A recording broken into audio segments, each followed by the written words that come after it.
We've been exploring this idea of how certain revolutions are different. And what we are living through in our country right now is a quiet, woke revolution that has been engineered and is being orchestrated by the very same people that are proponents of the Great Reset, private property abolition, the Davos crew.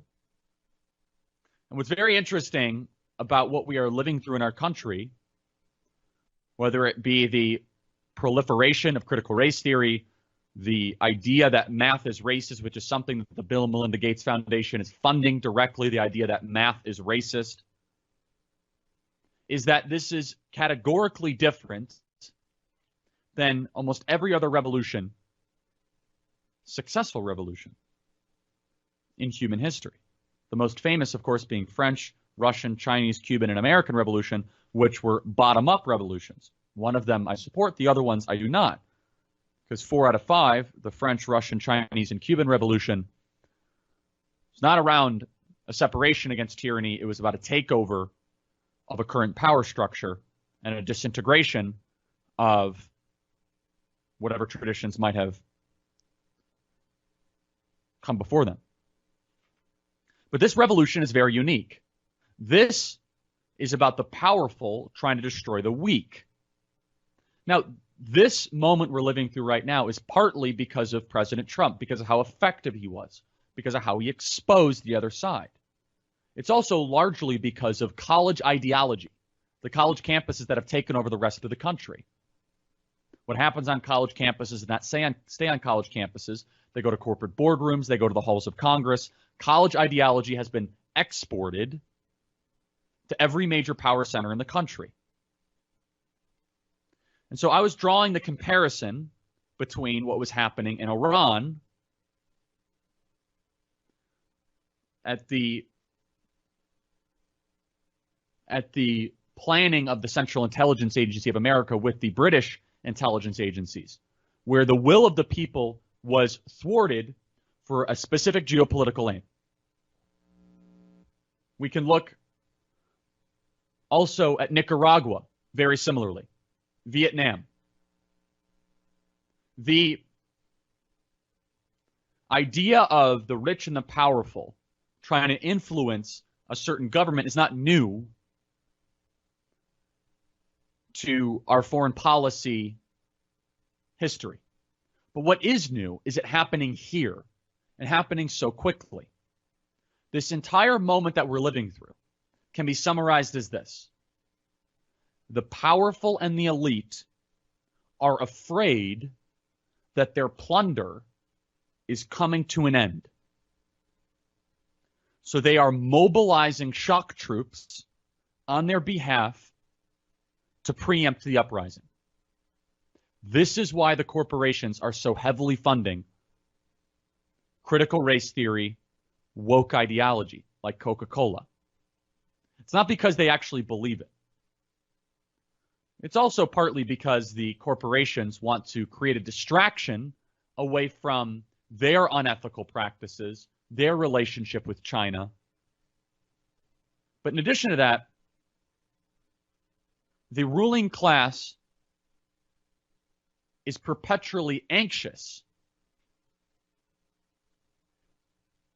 that if they do not preempt the next revolution, if they're not involved in it on the right side of it, they will get devoured.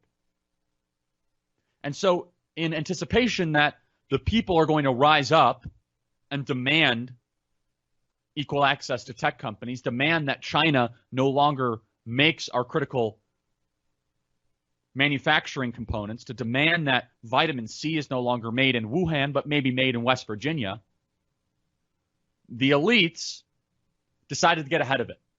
How do they do that?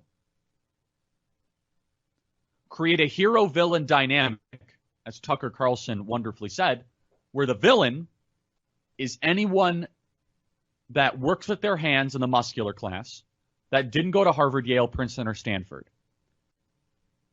that lives in the middle part of the country, might own a firearm or two, goes to church once a week. That's the villain.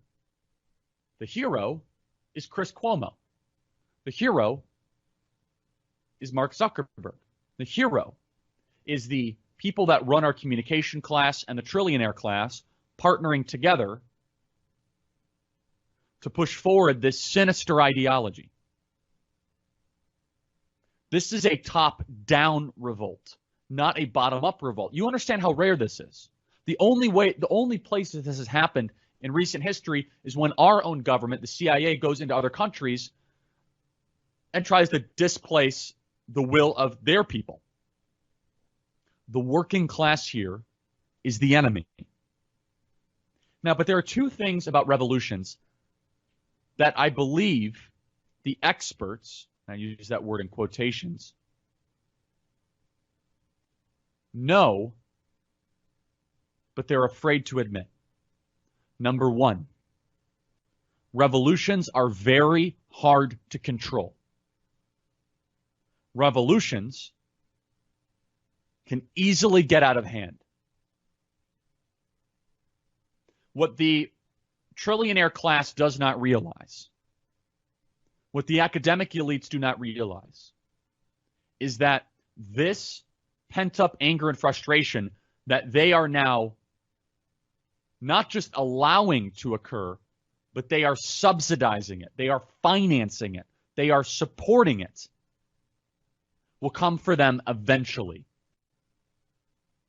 As soon as you double and triple down on this sort of revolutionary fervor, there is no don't eat me card that you can play.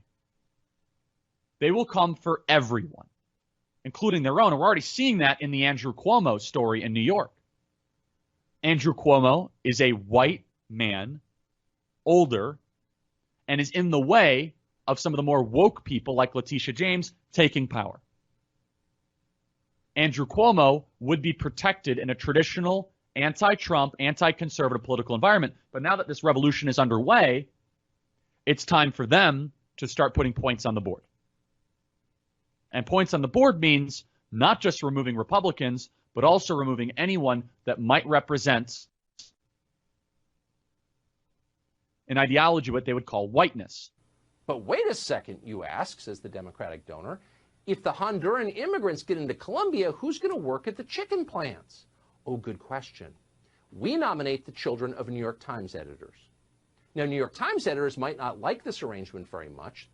They may incite revolution at work, but at the same time, they are fanatically intent on sending their own kids to Yale, and they will do absolutely anything to get them into Yale. They definitely don't want their kids working at chicken plants. They want them working at McKinsey. So Tucker, in the second part of his monologue, started to get somewhat sardonic and sarcastic, saying, okay, if you really want the revolution, then let's make a new rule saying that only people that have never gone to college can go to Princeton, Yale, Harvard. Basically, Tucker was playing out in what would seem as to be an extreme result of the revolution, what is actually a logical conclusion of what's going to happen. And what Tucker is saying, and he's exactly right, is that the people that are designing, finance, subsidizing, and supporting this current moment in America, they don't actually believe what they are saying. They're acting as if this is a war game of something they're doing in Nicaragua or Iran. They don't actually want this current movement to come to their doorstep. For example, the New York Times opinion editor that is publishing story after story about how white people are racist, white privilege is everywhere, critical race theory is awesome, they themselves are going to do everything they can that their son or daughter gets into Yale and Harvard. And who cares if I have to do something like cut a corner, write a letter, or call in a favor? I'm going to use whatever I can to get that done for me. So what Tucker is basically saying, and he's exactly right, is that the powerful people that are now vocally and financially putting their resources behind this idea that America is racist, bigoted, homophobic, and is in need of a massive revolution, they themselves will pay a price. And quite honestly, I hope they do. I hope they actually have to live under the ideology that they are now tacitly supporting. The question is, why are they doing this? If it's not beneficial to them or even their own life,